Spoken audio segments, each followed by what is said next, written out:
मैं तमाम मुनसिफ लोगों से, इंसाफ पसंद लोगों से ये अपील करूंगा कि वो तारीख की सही सिमत में आएं और उस सिमत में आकर इंसाफ पसंद लोगों का साथ दें कि जिनके मुकद्दर में अल्लाह ताला ने फतह लिख दी है। यहूदियों का ये दावा है कि वो इजराइल की रियासत बनाकर दरअसल खुदा के वादे को पूरा कर रहे हैं। ये उनकी आबाई जमीन है जहां वो लौटे हैं और उन्हें यहां पर रियासत कायम करने का मुकम्मल हक है, ये उनका दावा है। आज मैं उस दावे को इंशाअल्लाह आप लोगों के सामने रखूंगा और इस दावे को समझने की कोशिश करूंगा कि इस दावे में कितनी सदाकत है, कहां तक ये क्रेडिबल है और इस दावे में कितनी क्रेडिबिलिटी हो सकती है, ये कितना अपीलिंग है। अफसोस के साथ मुझे कहना पड़ता है कि जो लोग फलस्तीन और इसराइल के मसले पर ज्यादा गहरी नजर नहीं रखते हैं, वो इस बात के कायल हो चले हैं कि शायद यहूदियों का भी इस जमीन के ऊपर कोई हक होगा, इसलिए होना यह चाहिए कि वो और फलस्तीनी दोनों भाई भाई बनकर रहें और एक साथ अच्छे पड़ोसियों की तरह रहें। लेकिन जब हम इस दावे के ऊपर गौर करते हैं यहूदियों के, वो ये कहते हैं कि तौरात में book of Genesis verse number 3 to 5 इसमें अल्लाह ताला ने, खुदा ने हजरत इब्राहिम अलैहिस्सलातु वस्सलाम से एक वादा किया है और वो वादा ये है कि इब्राहिम, मैंने ये इलाका जो मिस्र की नहर यानी दरियाए नील से लेकर दरियाए फुरात यानी इराक तक जाता है, ये पूरा का पूरा इलाका इब्राहिम अलैहिस्सलातु वस्सलाम मैंने आपकी नस्ल के लिए लिख दिया है। इस दावे की बुनियाद पर यहूदी और सहयूनी आज ये समझते हैं कि फिलिस्तीन उनका हकीकी वतन है और इस वतन में हुकूमत उनकी होनी चाहिए, चूंकि ये खुदा का वादा है और वो खुदा के वादे को सच्चा करने की कोशिश कर रहे हैं। अगर हम इस दावे को देखें तो इस दावे के दरअसल दो रुख हैं। एक रुख तो है कौमी, यानी यहूदी कौम को उसके आबाई वतन होने की बुनियाद पर यह हक है कि वो यहां पर रियासत की तश्कील करे। तो एक तो रुख यह है इस दावे का, और दूसरा रुख इस दावे का मजहबी है कि मजहबी बुनियादों पर यहूदियों को यह हक है कि वो इस जमीन के ऊपर अपनी रियासत कायम करें। तो हम दोनों रुख देखते हैं कि कौमी एतबार से क्या यह दावा सही है, कौमियत के एतबार से, या इसी तरीके से मजहबियत के एतबार से यह दावा कहां तक सही है। तो सबसे पहले हम कौमियत को ले लेते हैं। अगर यही दलील है कि चूंकि यहूद यहां आज से 2000 साल पहले बसते थे, इस वजह से यहूदियों की यह सरजमीन हो गई और इस वजह से यहूदियों को यहां पर अपना मुल्क कायम करने की इजाजत हो गई, तो ये दलील इसलिए दुरुस्त नहीं है कि यहूदी कोई पहली कौम नहीं है जो इस इलाके में बसी है। यहूदी भी बसे थे, लेकिन उनसे पहले दो कबीले जो आज की तारीख में अरब कबीले कहलाते हैं, ये दो कबीले यहूदियों से हजारों साल पहले से इस इलाके में रहते आए हैं। उनमें पहले कबीले का नाम है यबूस और दूसरे कबीले का नाम है कनान। तो यबूसी और कनानी दोनों कबीले इस इलाके के अंदर बसते आए हैं, उन्हीं की औलाद आज के मौजूदा फिलिस्तीनी है। बल्कि तौरात में यबूस का तस्करा आया है। इसी तरीके से यहूदियों का यह भी दावा है कि तौरात में बहुत सी जगह यरूशलेम का तस्करा आया है, इस वजह से यरूशलेम उनका होना चाहिए। इसकी जो असल है वो ओरशालम है, और ओरशालम यबूस के एक बुत का नाम था कि जिसके नाम पर यह शहर बसा है। यरूशलेम को अपना समझना और उस नाम को जिंदा रखना इस बात की दलील है कि यहूदियों से बहुत पहले यबूसी ट्राइब कबीला यहां पर आबाद था और उन्हीं की नस्ल ने बाद में इस्लाम कबूल किया, कनानियों ने इस्लाम कबूल किया, आज जिनको सारी दुनिया अरबों के नाम से जानती है। हजरत इब्राहिम अलैहिस्सलातु वस्सलाम इस इलाके में कई सदियों के बाद आए हैं। जब हजरत इब्राहिम आए तो मजमूई एतबार से उस जमाने में उम्रें ज्यादा हुआ करती थी, तो उनके यहां पर क़याम की जो मजमूई मुद्दत है, जो टोटल पीरियड है, वो तकरीबन 100 साल है। लेकिन इस 100 साल के अरसे में हजरत इब्राहिम अलैहिस्सलातु वस्सलाम की मिल्कियत में इस इलाके की एक बालिश जमीन भी नहीं थी, और इसकी गवाही खुद तौरात में है। हजरत इब्राहिम अलैहिस्सलातु वस्सलाम की औलाद में हजरत इसहाक अलैहिस्सलातु वस्सलाम इस इलाके में रहे। हजरत इसहाक के बेटे हजरत याकूब यहाँ रहे। हजरत याकूब के 12 बेटे थे, 12 बेटों में 11 यहाँ रहे। हजरत यूसुफ अलैहिस्सलातु वस्सलाम मिस्र मुंतकिल हो गए थे। तो इस पूरे खानदान को अगर आप देखें कि ये कितने अरसे इस इलाके में रहा है, तो तकरीबन 230 साल तारीखी रिवायतों की बुनियाद पर इस खानदान का क़याम इस इलाके में साबित होता है। 230 साल के बाद ये पूरी फैमिली हजरत याकूब अलैहिस्सलातु वस्सलाम अपने बेटों के साथ हजरत यूसुफ के पास मिस्र चले गए थे, और फिर वहां से मिस्र से खुदा ताला के हुक्म से ये लोग मिस्र छोड़कर वापस अर्ज़ मुक़द्दसा आए हैं। कुरान करीम की जो आयत मैंने पढ़ी है सूरह माइदा की 20, 21 और 22, उसमें दरअसल इसी वाक़े का जिक्र है कि हज़रत मूसा अलैहिस्सलातु वस्सलाम जब इस कौम को गुलामी की जंजीरों से निकाल कर इजिप्ट से अर्ज़ मुक़द्दसा यानी होली लैंड लेकर आ रहे थे, तो उनको ये कहा गया कि तुम्हें जो लोग यहाँ बसते हैं उनसे लड़ना पड़ेगा और लड़कर ये जमीन हासिल करनी पड़ेगी, क्योंकि खुदा ने इस जमीन को तुम्हारे लिए लिख दिया है। यहां से कुछ लोगों को ये मुगालता हो जाता है कि चूंकि इस जमीन को खुदा ने बनु इसराइल के लिए लिख दिया था, इसलिए ये जमीन उन्हीं की हो गई। लेकिन कुरान करीम की इसी आयत में साथ में यह भी लिखा हुआ है कि ये जो वादा था ये इस शर्त के साथ मशरूत था, यानी ये कंडीशनल प्रॉमिस था कि तुम्हें ये जमीन लड़कर लेनी पड़ेगी। यहूदियों ने उस जमाने में लड़ने से इनकार कर दिया। कुरान करीम की इसी आयत की गवाही है। उन्होंने कहा कि इस जमीन में तो बड़े ताकतवर लोग रहते हैं, हम इसमें दाखिल नहीं होंगे। ऐसा करें मूसा, आप और आपका रब दोनों जाएं और लड़ें, और जब फतह हो जाए तो हमें बता दीजिएगा। तो यहूदियों ने उस शर्त को मानने से इनकार कर दिया। तो खुदा का वादा उस सूरत में इनके ऊपर लागू होता जबकि ये उस शर्त को कबूल करते। हजरत मूसा अलैहिस्सलातु वस्सलाम के जमाने में ही इन्होंने उस शर्त को मुस्तरद कर दिया था। इसी तरीके से अगर हम तारीखी एतबार से देखें, मैं अभी दावे की जो पहली नौइयत है, यानी किस कौम का इस होली लैंड के ऊपर ज्यादा हक है, मैं उसी के ऊपर अभी बात कर रहा हूं कि कौमियत की बुनियाद पर अगर हम देखें तो यहूदियों का कोई हक नहीं बनता, चूंकि उससे पहले बहुत सी कौमें वहां पर आबाद रहती आई हैं जिनकी औलाद आज अरब कहलाती है। अगर वाकई ये होली लैंड यहूदियों का होता तो जब ज़ायनिज्म तहरीक कायम हुई और ज़ायनिज्म के बानी थियोडर हर्जल ने, जो कि एक जर्नलिस्ट था और अपने आप को सोशल एक्टिविस्ट कहता था, जब उसने ज़ायनिज्म कायम की और इस तहरीक के रूह रवा लोगों ने यह तय किया कि यहूदियों की अपनी एक रियासत होनी चाहिए, अपना एक घर होना चाहिए, तो क्या वजह है कि उन्होंने सबसे पहले फलस्तीन के बारे में नहीं सोचा। उन्होंने अपनी कॉन्फ्रेंसिस में सबसे पहले मोज़म्बिक को चुना था, लेकिन किसी वजह से उनमें इत्तेफाक नहीं हो पाया। उसके बाद अफ्रीका के एक मुल्क कॉन्गो, ये पूरा इलाका उस वक्त कॉलोनियलिज्म के दौर से गुजर रहा था और यहां पर यूरोपियन रियासतों की हुकूमतें कायम थी, तो इसलिए इन लोगों के लिए इन मुल्कों का नाम लेना बहुत आसान था।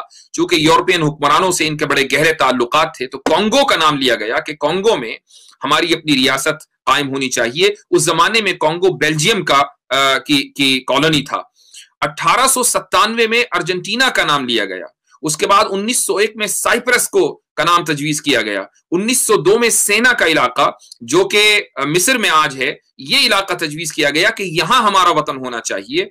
उसके बाद 1903 में युगांडा का नाम लिया गया और फिर आखिर में जाकर यह तय किया गया कि होली लैंड यानी फिलिस्तीन में हमारा वतन होना चाहिए। और उसकी वजह यह है कि जो इलाकों के नाम बदल रहे थे, ये जो तजवीजें अलग अलग आ रही थी, उस तजवीज पर इत्तेफाक इसलिए नहीं हो रहा था कि यहूदी एक बड़ी तादाद में रशिया में आबाद थे, अमेरिका में आबाद थे और आज भी हैं। इसी तरीके से यूरोपियन मुमालिक में फैले हुए थे और वो इन इलाकों से निकलना नहीं चाहते थे। वो नहीं चाहते थे कि इन इलाकों की आसाइश और आराम से निकलकर वो मोज़म्बिक में, युगांडा में, कॉन्गो में ऐसी जगह पर आकर आबाद हों।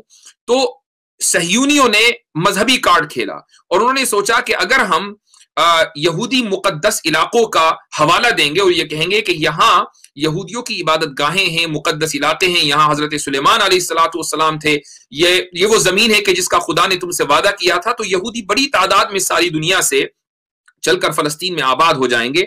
और ये जो मजहबी कार्ड था ये कामयाब हुआ और इस तरीके से रियासत वजूद में आ गई। मजहबी कार्ड हमेशा कामयाब होता है। आपने देखा होगा कि अयोध्या में जो बाबरी मस्जिद को शहीद किया गया, एक मजहबी कार्ड खेलकर शहीद किया गया और वो मजहबी कार्ड इस तरीके से कामयाब हुआ कि उसका जो फल है आज तक वो लोग खा रहे हैं कि जिन्होंने मजहबी कार्ड खेला था।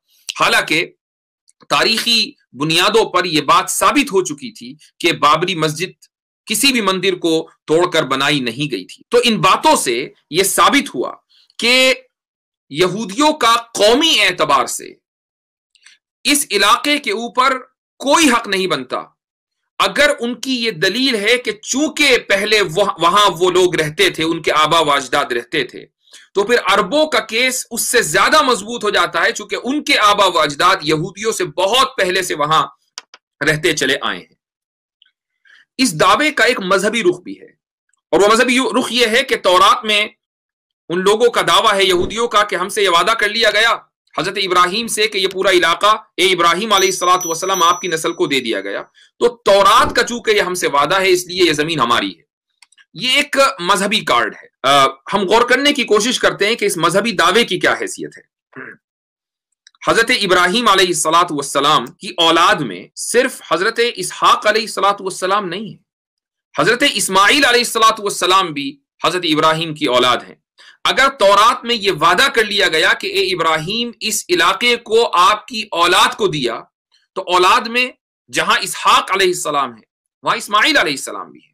तो फिर हजरत इस्माइल अलैहिस्सलातु वस्सलाम की नस्ल में जो अरब हैं उनका हक इस इलाके पर क्यों नहीं है?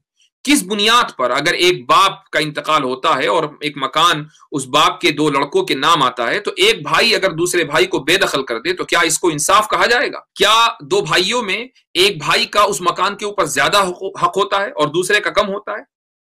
तो अगर हम मजहबी एतबार से भी देखें तो हजरत इस्माइल अलैहिस्सलातु वस्सलाम की औलाद में नबी करीम सल्लल्लाहु अलैहि वसल्लम है, और नबी करीम सल्लल्लाहु अलैहि वसल्लम के ऊपर ईमान लाने वाली उम्मत का भी फिर उस इलाके के ऊपर उतना ही हक है अगर यहूदी तौरात के जरिए अपना हक उस इलाके के ऊपर साबित करते हैं। लेकिन यहां यह बात जहन में रखनी चाहिए कि अंबिया अलैहिमुस्सलातु वस्सलाम की जो फैमिली होती है, अंबिया अलैहिमुस्सलातु वस्सलाम की आल और औलाद, वो लोग होते हैं कि जो अंबिया के तरीके के ऊपर चले। अगर उनका नसबी ताल्लुक अंबिया से हो लेकिन वो अंबिया के तरीके पर न चलते हों तो फिर वो उन अंबिया की औलाद नहीं माने जाते। हजरत नूह अलैहिस्सलातु वस्सलाम को यहूदी भी मानते हैं, जिस तरीके से मुसलमान मानते हैं यहूदी भी मानते हैं, ईसाई भी मानते हैं। हजरत नूह अलैहिस्सलातु वस्सलाम का एक बेटा था कि जिसने हजरत नूह पर ईमान लाने से इनकार कर दिया था। जब सैलाब आया और वो सैलाब में डूबने लगा तो हजरत नूह अलैहिस्सलातु वस्सलाम ने अपने रब से दुआ की कि अल्लाह मेरे इस बेटे को बचा लीजिए। तो अल्लाह ताला ने क्या कहा? अल्लाह ताला ने फरमाया कि इन्नहु लैसा मिन अहलिक, ये तुम्हारे खानदान में से नहीं है। हालांकि वो नसबी बेटा था, वो हजरत नूह का अपना बेटा था, लेकिन अल्लाह कह रहा है कि इन्नहु लैसा मिन अहलिक, ये तुम्हारे खानदान में से नहीं है। इन्नहु अमलुन गैरु सालिह। इससे यह साबित हुआ कि अंबिया अलैहिमुस्सलातु वस्सलाम की औलाद वो उस वक्त मानी जाती है जब वो अंबिया अलैहिमुस्सलातु वस्सलाम के मिशन के ऊपर चले और अंबिया के तरीके के ऊपर, उनकी सुन्नत के ऊपर चले। अगर वो उनके तरीके को बदल दे, उनकी खिलाफ वर्जी करे, तो फिर वो अंबिया की औलाद नहीं है, अगरचे उनका नसबी ताल्लुक उस नबी से कितना ही गहरा क्यों ना हो। आज ये देखा जाना चाहिए कि आले इब्राहिम कौन है। हजरत इब्राहिम अलैहिस्सलातु वस्सलाम की आल यानी फैमिली में और उनके फॉलोवर्स में कौन लोग हैं? क्या यहूदी यह दावा कर सकते हैं कि हम हजरत इब्राहिम अलैहिस्सलातु वस्सलाम की बात मानने वाले हैं, हम हजरत इब्राहिम की सुन्नत पर चलने वाले हैं? क्या यहूदी आज की तारीख में ये साबित कर सकते हैं? हरगिज नहीं। हजरत मूसा अलैहिस्सलातु वस्सलाम के जमाने में ही यहूदियों ने गाय की पूजा शुरू कर दी थी। हजरत इब्राहिम अलैहिस्सलातु वस्सलाम की तौहीद के किस्से तो पूरे कुरान करीम में जगह जगह बिखरे हुए हैं। हजरत इब्राहिम अलैहिस्सलातु वस्सलाम इतने बड़े तौहीद के दाई थे कि उन्होंने तौहीद के ऊपर जबरदस्त दलाइल दिए हैं जिनको कुरान करीम ने नकल किया है। लेकिन वो लोग जो इब्राहिम अलैहिस्सलातु वस्सलाम को अपना जद्द अमजद मानते हैं, अपना फोरफादर मानते हैं, वो हजरत मूसा के दौर में उनके सामने गाय की पूजा कर रहे थे। ये वो लोग हैं जो अंबिया अलैहिमुस्सलातु वस्सलाम के कत्ल के मुर्तकिब हैं। दुनिया में वो कौन सा जुर्म है जो यहूदियों ने अंजाम न दिया हो? हजरत ज़करिया अलैहिस्सलातु वस्सलाम को इन्होंने कत्ल किया, हजरत यहया अलैहिस्सलातु वस्सलाम को इन्होंने कत्ल किया, हजरत लूत अलैहिस्सलातु वस्सलाम के ऊपर इन्होंने इल्जाम लगाया कि वो अपनी बेटियों के साथ जिना किया करते थे, लियाज़ बिल्लाह। हजरत सुलेमान अलैहिस्सलातु वस्सलाम के ऊपर इन्होंने इल्जाम लगाया। हजरत ईसा अलैहिस्सलातु वस्सलाम को वलदुज़्ज़िना यानी जिना के नतीजे में पैदा होने वाला, ये हजरत ईसा अलैहिस्सलातु वस्सलाम के बारे में लियाज़ बिल्लाह कहा। तो खुद इन हरकतों का एतराफ आज यहूदी करते हैं और उनकी किताबों में ये सारी बातें लिखी हुई हैं। तो किस बुनियाद पर वो कह सकते हैं कि हम हजरत इब्राहिम अलैहिस्सलातु वस्सलाम की आल औलाद में से हैं? अल्लाह ताला को इन तमाम हरकतों का इल्म था, इल्म है, और यही वजह है कि कुरान करीम की एक आयत है, अल्लाह ताला फरमाता है वइज़ इब्तला इब्राहीम रब्बुहु बिकलिमातिन फअतम्महुन, کہ ابراہیم علیہ الصلوۃ والسلام کا اللہ تعالیٰ نے چند باتوں میں امتحان لیا فَأَتَمَّهُنْ، اور ابراہیم علیہ الصلوۃ والسلام نے اس امتحان کو کامیابی کے ساتھ پورا کر دیا، اور اس کے بعد پھر اللہ تعالیٰ نے فرمایا انی جاعلک للناس اماما، کہ میں اے ابراہیم علیہ الصلوۃ والسلام آپ کو لوگوں کا امام بناتا ہوں، آپ کو لوگوں کا لیڈر بناتا ہوں۔ تو حضرت ابراہیم علیہ الصلوۃ والسلام نے یہ فرمایا کہ وَمِن ذُرِّيَّتِي، اے اللہ میری اولاد کو بھی آپ اسی منصب پر فائز کریں، میری اولاد کو بھی آپ لیڈر بنائیں، امام بنائیں۔ تو اللہ تعالیٰ نے فرمایا لا ینال عہد الظالمین، کہ ظالم لوگوں کے لیے میرا وعدہ نہیں ہے۔ اللہ جانتا تھا کہ حضرت ابراہیم علیہ الصلوۃ والسلام کی اولاد میں کچھ لوگ ظالم ہوں گے۔ یہ وہ لوگ ہیں جو حضرت اسحاق علیہ الصلوۃ والسلام کی نسل، حضرت یعقوب علیہ الصلوۃ والسلام کی بیٹوں کی اولاد میں آج جن کو ہم یہودی کہتے ہیں، یہ وہ ظالم ہیں کہ جنہوں نے اللہ تعالیٰ کی نافرمانی کی، انبیاء کی نافرمانی کی۔ تو پھر کس بنیاد پر وہ اللہ تعالیٰ کے وعدے کے مستحق ہو سکتے ہیں؟ کس بنیاد پر وہ یہ دعویٰ کرتے ہیں کہ یہ ہولی لینڈ ہمارا ہے؟ ہم لوگوں کو یہ ذہن میں رکھنا چاہیے کہ ہمارا یہ ایمان ہے، ہمارا یہ عقیدہ ہے کہ اس کائنات میں الگ الگ دین خدا کی طرف سے نہیں آئے ہیں۔ دین آیا ہے تو ایک آیا ہے، ان الدین عند اللہ الاسلام۔ حضرت آدم علیہ الصلوۃ والسلام سے لے کر نبی کریم صلی اللہ علیہ وسلم تک دین صرف ایک رہا ہے، اور وہ ہے اسلام۔ ہاں، شریعتیں الگ الگ رہی ہیں۔ حضرت نوح کی شریعت الگ تھی، حضرت ابراہیم کی شریعت الگ تھی، حضرت موسیٰ علیہ الصلوۃ والسلام کی شریعت الگ تھی، حضرت عیسیٰ علیہ الصلوۃ والسلام کی شریعت الگ تھی، نبی کریم صلی اللہ علیہ وسلم کی شریعت الگ ہے۔ شریعتوں کا اختلاف ہے لیکن بنیاد میں کوئی اختلاف نہیں ہے۔ تمام انبیاء مسلمان تھے اور انہوں نے اسلام کی دعوت دی ہے۔ قرآن کریم نے اسی حقیقت کو بیان کیا ہے۔ اللہ تعالیٰ فرماتا ہے ما کان ابراہیم یہودیا ولا نصرانیا، کہ ابراہیم علیہ الصلوۃ والسلام نہ یہودی تھے نہ نصرانی تھے، ولکن کان حنیفا مسلما۔ تو ابراہیم علیہ الصلوۃ والسلام کے یہودی اور نصرانی ہونے کا انکار قرآن کریم میں واضح انداز پر لکھا ہوا ملتا ہے۔ یہی وجہ ہے کہ جب حضرت عیسیٰ علیہ الصلوۃ والسلام اس دنیا میں تشریف نہیں لائے تھے، اس سے پہلے وہ یہودی کے جنہوں نے تورات کو ڈسٹورٹ نہیں کیا تھا، تحریف نہیں کی تھی، وہ مسلمان تھے۔ حضرت عیسیٰ علیہ الصلوۃ والسلام جب دنیا میں تشریف لائے اور نبی بنے تو حضرت عیسیٰ علیہ الصلوۃ والسلام کے ماننے والے مسلمان کہلائے، جب تک انہوں نے انجیل میں کوئی ڈسٹورشن اور تحریف نہیں کی۔ اس کے بعد پھر نبی کریم صلی اللہ علیہ وسلم نبی بنے، آپ کی بعثت ہوئی تو آپ کے ماننے والے مسلمان کہلائے۔ آج کی تاریخ میں اگر ہم یہ دیکھیں کہ حضرت ابراہیم کو سب سے زیادہ کون مانتا ہے، بات نسبی تعلق کی نہیں ہے، بات دینی تعلق کی ہے کہ حضرت ابراہیم کی سنت کے اوپر آج کی تاریخ میں کون سب سے زیادہ چلتا ہے۔ آپ اسلام میں دیکھیں، ہماری شریعت، نبی کریم صلی اللہ علیہ وسلم کی شریعت میں دیکھیں کہ حج کا ایک ایک رکن حضرت ابراہیم علیہ الصلوۃ والسلام کی یادگار ہے۔ وہ مینا گئے تو مسلمان مینا جاتے ہیں، انہوں نے طواف کیا تو مسلمان طواف کرتے ہیں، وہ عرفات گئے تو مسلمان عرفات جاتے ہیں، وہ مزدلفہ میں ٹھہرے تو مسلمان مزدلفہ میں جاتے ہیں، انہوں نے احرام باندھا تو مسلمان احرام باندھتے ہیں، انہوں نے حج کا اعلان کیا۔ دنیا کے لیے ہر ایک مسلمان کی یہ تمنا ہوتی ہے کہ کسی طریقے سے وہ اپنی زندگی میں ایک بار حج کر لے۔ یہ ابراہیم علیہ الصلوۃ والسلام کی دعا اور دعوت کا نتیجہ تھا۔ یہ اس اعلان پر لبیک مسلمان کہتے ہیں کہ جو ابراہیم علیہ الصلوۃ والسلام نے صدیوں پہلے کیا تھا۔ آپ عید الاضحیٰ دیکھیں کہ جو مسلمان حج کے لیے نہیں جاتے، عید الاضحیٰ وہ اپنے گھروں میں مناتے ہیں، قربانی کرتے ہیں۔ یہودیوں کے یہاں بھی قربانی تھی، لیکن حضرت عیسیٰ علیہ الصلوۃ والسلام کے 70 سال کے بعد جب رومنز نے فلسطین کے اوپر قبضہ کیا، اس وقت سے یہودیوں نے قربانی کو ترک کر دیا۔ مسلمانوں کے یہاں قربانی کبھی ترک نہیں ہوئی۔ وہ عید الاضحیٰ کے موقع کے اوپر ہر سال پوری دنیا میں حضرت ابراہیم علیہ الصلوۃ والسلام کی سنت کو زندہ کرتے ہیں۔ اسی طریقے سے ہماری تو نماز بھی حضرت ابراہیم علیہ الصلوۃ والسلام پر درود بھیجے بغیر ناقص رہتی ہے۔ ہم ہر نماز میں جب بیٹھتے ہیں سلام پھیرنے سے پہلے حضرت ابراہیم علیہ الصلوۃ والسلام پر بھی درود بھیجتے ہیں اور نبی کریم صلی اللہ علیہ وسلم پر بھی درود بھیجتے ہیں۔ تو مسلمانوں سے زیادہ آج کی تاریخ میں نبی کریم صلی اللہ علیہ وسلم کی بعثت کے بعد سے لے کر آج تک اور قیامت تک حضرت ابراہیم علیہ الصلوۃ والسلام کی اتباع کرنے والا کوئی دوسرا نہیں ملے گا۔ اگر حضرت ابراہیم کی کوئی قوم اتباع کرتی ہے تو وہ مسلمان ہے۔ اس اعتبار سے مسلمان حضرت ابراہیم علیہ الصلوۃ والسلام کے وارث ہیں۔ یہی وجہ ہے کہ قرآن کریم میں ارشاد ہے، اللہ تعالیٰ فرماتا ہے کہ ان اول الناس بابراہیم लल्लज़ीन इत्तबऊहु व हाज़ा अन्नबी वल्लज़ीन आमनू, कि हजरत इब्राहिम से जो सबसे करीबी ताल्लुक है वो किन लोगों का है? वो लल्लज़ीन इत्तबऊहु, उन लोगों का है कि जो हजरत इब्राहिम की इत्तिबा करते हैं, उनको फॉलो करते हैं। और उसके बाद अल्लाह ताला ने पॉइंट आउट कर दिया कि ये नबी यानी नबी करीम सल्लल्लाहु अलैहि वसल्लम हजरत इब्राहिम की इत्तिबा करते हैं। वल्लज़ीन आमनू, और हजरत नबी करीम सल्लल्लाहु अलैहि वसल्लम पर ईमान लाने वाले हजरत इब्राहिम की इत्तिबा करते हैं। तो हजरत इब्राहिम से सबसे गहरा ताल्लुक नबी करीम सल्लल्लाहु अलैहि वसल्लम और आपके मानने वालों यानी मुमिनीन का है।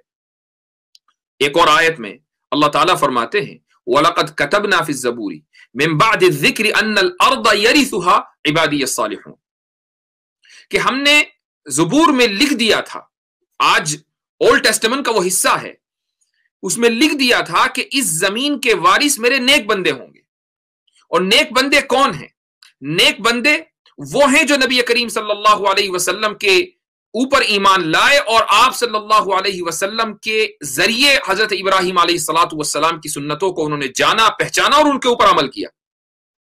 कुरान करीम की ये आयतें इस बात की वाज़ेह दलील हैं कि अगर अल्लाह ताला ने उस होली लैंड का इब्राहिम अलैहिस्सलातु वस्सलाम से वादा किया था, तो फिर हजरत इब्राहिम अलैहिस्सलातु वस्सलाम की जो जुर्रियत है, वो जुर्रियत कि जो हजरत इब्राहिम की सुन्नत को आज जिंदा किए हुए है, नसबी ताल्लुक की बात नहीं हो रही है, नसबी ताल्लुक पर भी बात करनी है तो हजरत इस्माइल से नसबी ताल्लुक साबित है। तो नसब के एतबार से और इत्तिबा के एतबार से, फॉलो करने के एतबार से, दोनों एतबार से मुसलमान इस बात के हकदार हैं कि यह जमीन उनको मिले खुद तौरात की गवाही के मुताबिक। ये सारी बात मैं इसलिए कह रहा हूं चूंकि हम ये देख रहे हैं कि कुछ अरसे से मगरिबी और यहूदी प्रोपेगेंडे की बुनियाद पर लोग ये समझने लगे कि भाई ये जमीन इनके आबा व अजदाद की थी, ये लौटे हैं तो इनको हक है यहाँ पर रियासत कायम करने का। इन तमाम दलाइल की बुनियाद पर यह बात साबित हो चुकी है कि यहूदियों को न तो कौमियत की बुनियाद पर वहां रियासत कायम करने का कोई हक था और है, और न ही मजहबी बुनियाद पर वहां कोई रियासत कायम करने का हक है।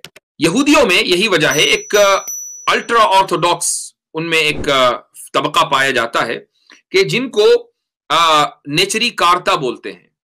ये बहुत अल्ट्रा ऑर्थोडॉक्स होते हैं। इनके यहाँ यहूदियों में एक मिद्राश के नाम से तौरात की सबसे पुरानी तफसीर है, उसकी इंटरप्रिटेशन है, कमेंट्री है, उसमें यह बात लिखी हुई है और यह तबका उसी को मानता है कि बनु इसराइल के लिए यानी यहूदियों के लिए इस बात को हराम कर दिया गया था कि वो ताकत के बलबूते पर इज्तिमाई तौर से यानी कलेक्टिवली इस इलाके में दाखिल हों और यहां हुकूमत कायम करें।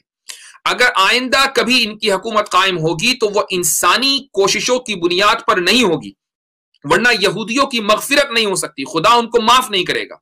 उनकी अगर हुकूमत कायम होगी तो वो सुपर नेचुरल तरीके से कायम होगी, कभी भी वो इंसानी कोशिशों के नतीजे में कायम नहीं हो सकती। यही वजह है कि 20,000 के करीब इस वक्त इस नाजायज इसराइली रियासत में ये लोग आबाद हैं और ये खुलकर अपनी उस हुकूमत की मुखालफत करते हैं, चूंकि इनके मजहब के मुताबिक और इनकी इंटरप्रिटेशन के मुताबिक ये सह्यूनी रियासत एक इलीगल रियासत है, एक नाजायज रियासत है। तो यहूदियों में खुद इस बात के ऊपर इख्तिलाफ है और यही वजह है कि वो फलस्तीनियों के हक को तस्लीम करते हैं। पूरी दुनिया में वो जहां जहां पाए जाते हैं, वो इंग्लैंड में पाए जाते हैं, वो अमेरिका में पाए जाते हैं। मैंने उनमें से बहुत से लोगों से मुलाकात की है और उनसे मेरी गुफ्तगू हुई है और उन्होंने मुझे दलाइल से यह साबित किया है कि कैसे फलस्तीनियों का इस इलाके के ऊपर हक है और इसराइलियों का इस इलाके के ऊपर जो कब्जा है वो नाजायज है। एक और बात मैं कहना चाहूंगा और वो ये है कि मगरिबी दुनिया जिस निफाक का और जिस हिपोक्रेसी का इस दौर में मुजाहरा कर रही है, शायद ऐसा कभी तारीख में कभी ना हुआ होगा।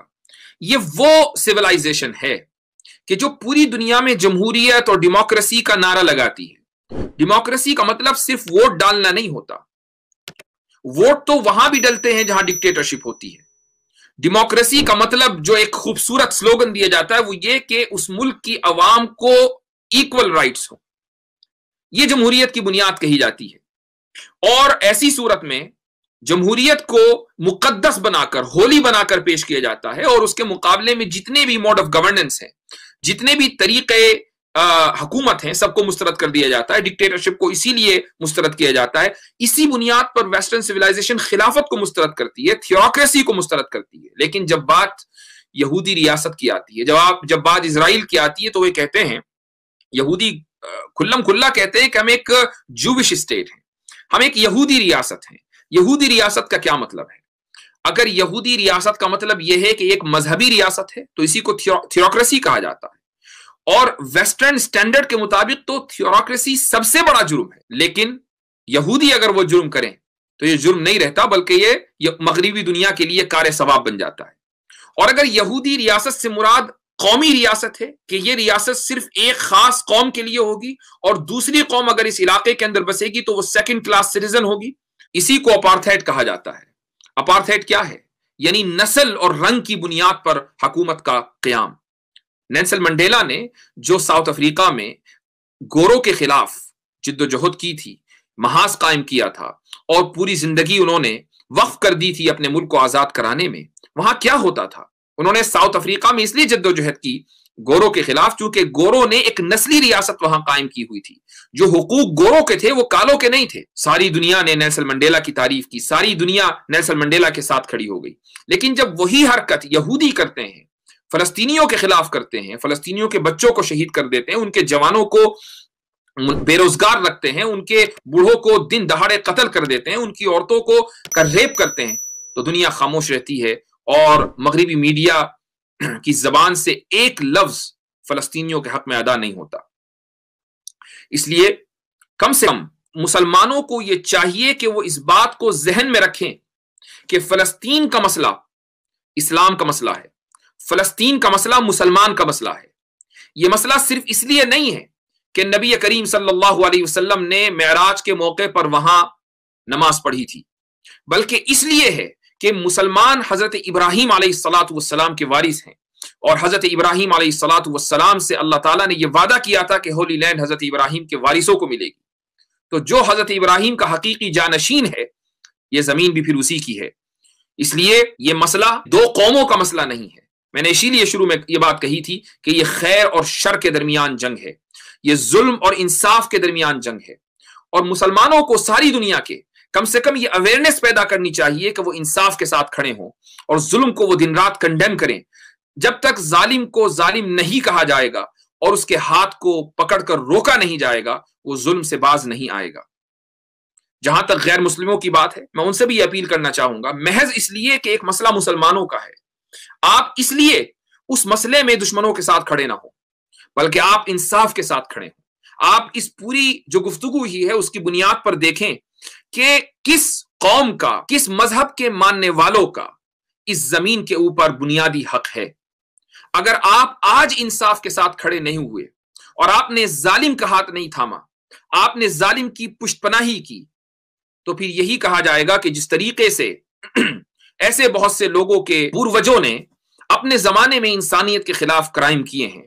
ہم جانتے ہیں کہ آرینز بھارت میں باہر سے آئے ہیں اور انہوں نے وہاں کے بھارت کے مول نواسیوں کو کھدیڑ کر اپنی ایک چھوٹی چھوٹی ریاستیں قائم کر لی تھیں، اور آج وہ دھڑلے سے یہ کہتے ہیں کہ ہم یہاں کے حقیقی باشندے ہیں. کچھ یہی نیریٹو یہودیوں کے یہاں چل رہا ہے کہ وہ باہر سے آئے اور اس کے بعد انہوں نے اپنی ریاست قائم کی اور آج وہ یہ کہہ رہے ہیں کہ ہم یہاں کے اصل باشندے ہیں. اس لیے غیر مسلموں کو ظلم کا ساتھ نہیں دینا ہے، انصاف کا دامن تھامنا ہے اور تاریخ کی اس سمت کے اوپر کھڑا ہونا ہے جس سمت کے مقدر میں خدا نے جیت اور فتح لکھی ہے.